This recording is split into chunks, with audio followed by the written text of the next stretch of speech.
Okay guys, good morning. At ang reading natin ngayon is about sa 12 signs na maaaring may kinalaman sa inyong buhay, sa kasalukuyan or paparating pa lang sa inyo. Okay. Unahin natin ang Aries. Tingnan natin. Aries. Ang 12 signs na maaaring may kaugnayan sa buhay mo and bibigyan natin kayo ng advice sa inyong kasalukuyang sitwasyon. Okay, Aries. 12 signs na maaaring may kinalaman sa buhay mo. Ganit lang ng 2 messages dito. Bawat signs. Okay. Aries, umpisahan natin sa kapwa mo. Aries, kaugnayan sa buhay mo. Temperance is here. Kung may kaugnayan kang Aries, katulad mong Aries is maaaring matagal na ang pasensya mo sa tao na to o nagpapasensya ka or pinipilit mong maging balanse sa inyong relasyon ng tao na to. Okay? Tungkol sa pag-ibig ang reading today, January 26, 2026. Okay. May lovers ka sa malayo at nandito yung puno ng pasensya, pagbabala-balansi sa inyong relasyon ng person na to, na iyong karelasyon. Aries, na katulad mong Aries. Lovers mo to sa malayo. At maaring in love kayo sa isa't isa at masaya ka sa tao na to. Okay. Kung kayo naman ay may kilala o kasalukuyan yung karelasyon o paparating is andito ang Taurus. Okay. Okay.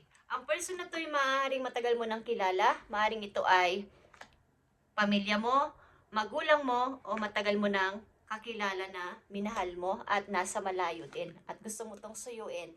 Tinitingnan mo to sa malayo. Okay, tinitingnan mo to na kung meron na ba siyang iba, kung okay ba siya sa buhay niya, maaaring gusto mo siyang puntahan o kausapin o suyuin kung may kakilala kang Taurus sa iyong buhay, Aries. Okay, maaaring ito ay matagal mo na kakilala o naking karelasyon mo at gusto mo ulit kausapin o suyuin. Okay, Aries, kung may kilala ka o kasalukuyan mo ng relasyon na Gemini is here. Okay, 9 of Cups is here. And 5 of Wands. Okay, Aries, Gemini, meron kayong mga away ng person na to. Okay, maaring malapit na rin kayong ikasal ng tao na to, kaya lang merong mga sigalot sa inyong pagsasama o sa inyong relasyon o sa inyong koneksyon ni Gemini. Okay, maaaring may mga sa pamilya, bawat pamilya sa inyong buhay is merong mga away-away sa inyong koneksyon. Okay, may mga tutol, may mga against sa inyong relasyon ni Gemini. Okay guys, Aries, kung kayo ay dealing sa Cancer, andito ang Ace of Sword. Okay.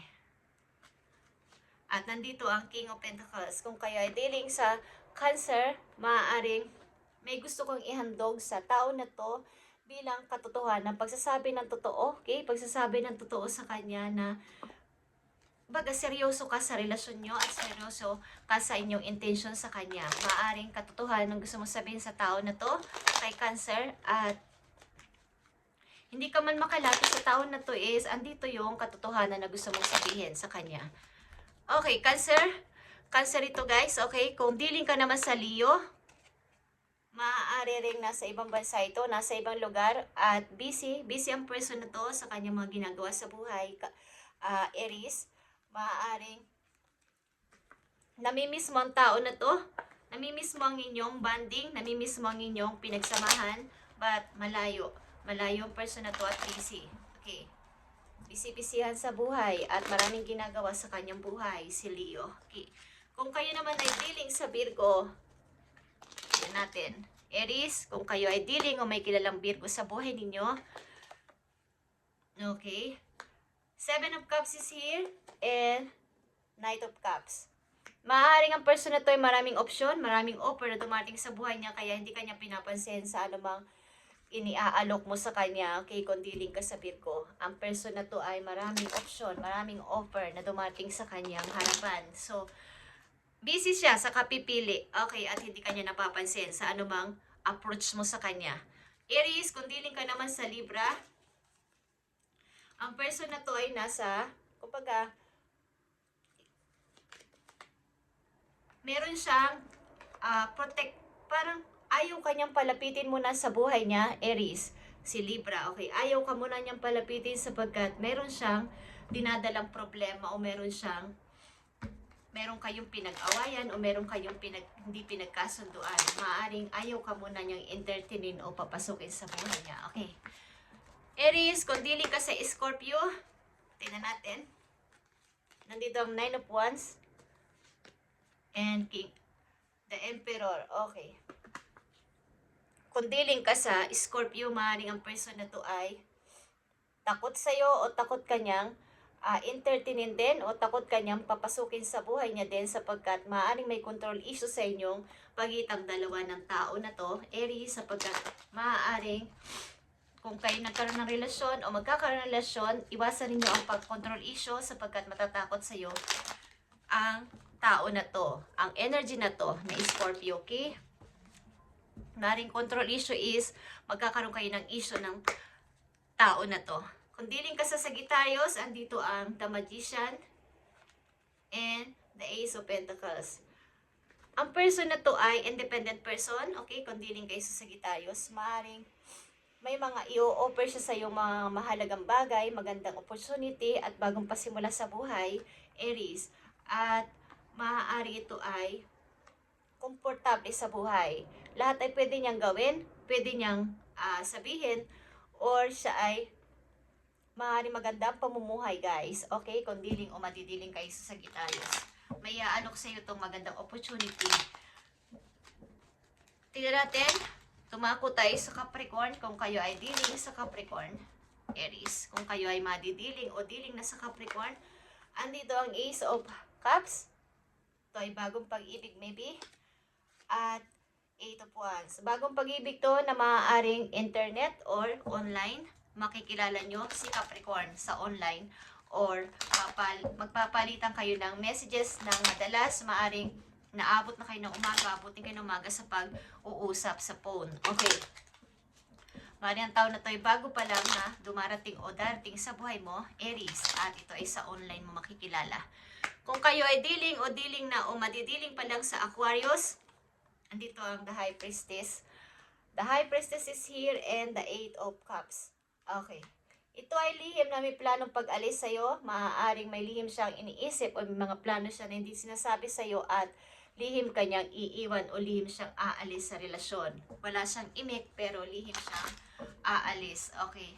Hindi ito pala kipong tao at hindi pala imik but pag ayaw na niya ang isang sitwasyon, madali siyang umalis o madali siyang tumakas sa relasyon kung dealing kayo o madidiling sa Aquarius.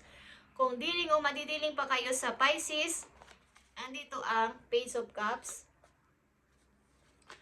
Andito ang Three of Pentacles. Okay, bago itong person na makikilala nyo, maybe sa inyong bagong trabaho o bago ninyong community.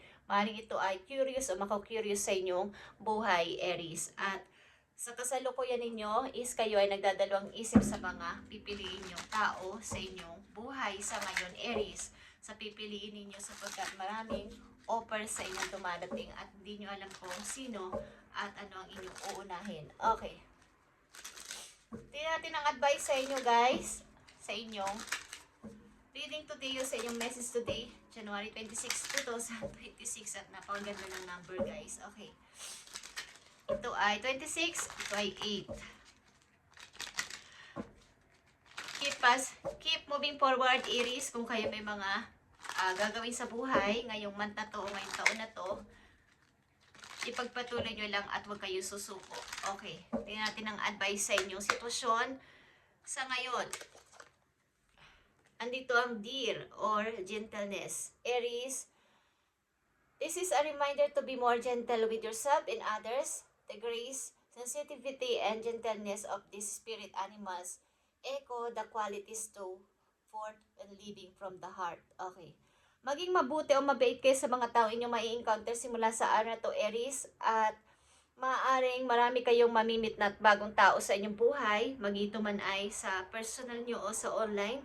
At maging gentle kayo sa kanila at lalong higit sa inyong sarili. Huwag niyong pabayaan na kayo ay makontrol o mapasunod ng sino man na hindi nyo namamalayan, guys. At maging clear ang inyong communication sa bawat mga tao o bawat pag-ibig na inyong sasalihan o kasasangkutan, guys. At Sa una pa lang, katulad ninyong Aries, meron kayong lovers sa malayo at maaaring punong-puno ito ng pasensya na wag masira ang relasyon na to at maging balanse ang takbo. Okay, Aries. At sa panghuli ninyong message, tingnan natin ang inyong career. January 26, 2026, sa mga Aries na bibigyan ng message today, ito ang inyong message pag-ibig para sa mga energy na maaaring nasa buhay nyo na ngayon o paparating pa lang is maging aware kayo sa inyong araw-araw na ginagawa. Okay, ito ay guide para sa inyo at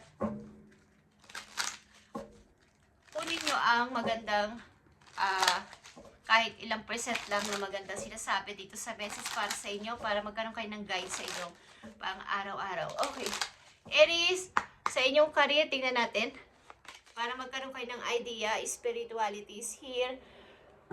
Kayo ay maaaring malakas ang kung baga may kutob, may kaba o may mga iniisip agad nyong nasasabi na baka totoo o totoo na is totoo yon. Okay, malakas ang inyong kumbaga intuitive person kayo this time. Okay.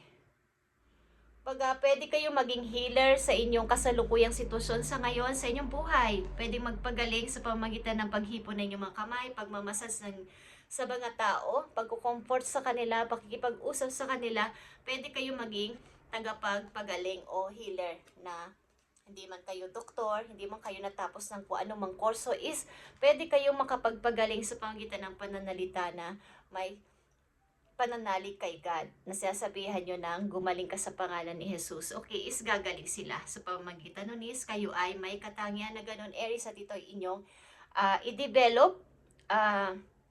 Kumbaga, pag may mga taong lumalapit sa inyo, maaaring sa mga Aries na nandito sa reading, lapitin kayo ng mga humingi ng advice, mga malulungkot, mga emotional na person is, huwag niyong pahihindian sapagkat ito ay pinadala ni God para inyong tulungan at bigyan ng idea sapagkat meron kayong katangian na ganito na magpagaling, sabihin natin mag-massage, humipo sa kanilang balikat para magkaroon sila ng energy na galing sa inyo at huwag nyo rin kalimutan na kayo ay magpalakas din sa sarili ninyo at magbigay ng food sa inyong soul para sa paglakas ng inyong spiritual relationship kay God. Okay. Right now, you are being led to discover your unique spiritual journey. Okay, kayo ay mayroong ganitong katangian. Promise, Aries, meron kayong ganitong katangian at lapitin kayo ng mga taong humihingi ng tulong. Huwag nyo itong pahihindian sa abot ng inyong makakaya sapagkat ito isang test ni God na kayo ay sinusubok at bibigyan kayo niya ng reward na hindi nyo inaasahan sa mga tamang pagkakataon na hindi nyo inaasahan. Yung mga mabawa, meron kayong kailangan, bigla na lang may problema, kayo naman ang bibigyan ni God at yan ang inyong magiging reward galing sa Kanya. Okay, Aries, ito inyong reading today, January 26, 2026 at pagpalain kayo ni God sa inyong mga gagawin at mga iisipin, paplanuhin, simula sa araw na to, kayo ay maraming blessings na darating. Simula sa inyong health, sa money nyo, sa inyong buong pamilya, at kung ano-ano pa na inyong hihilingin ay matupad sa pangalan ni Jesus. Amen.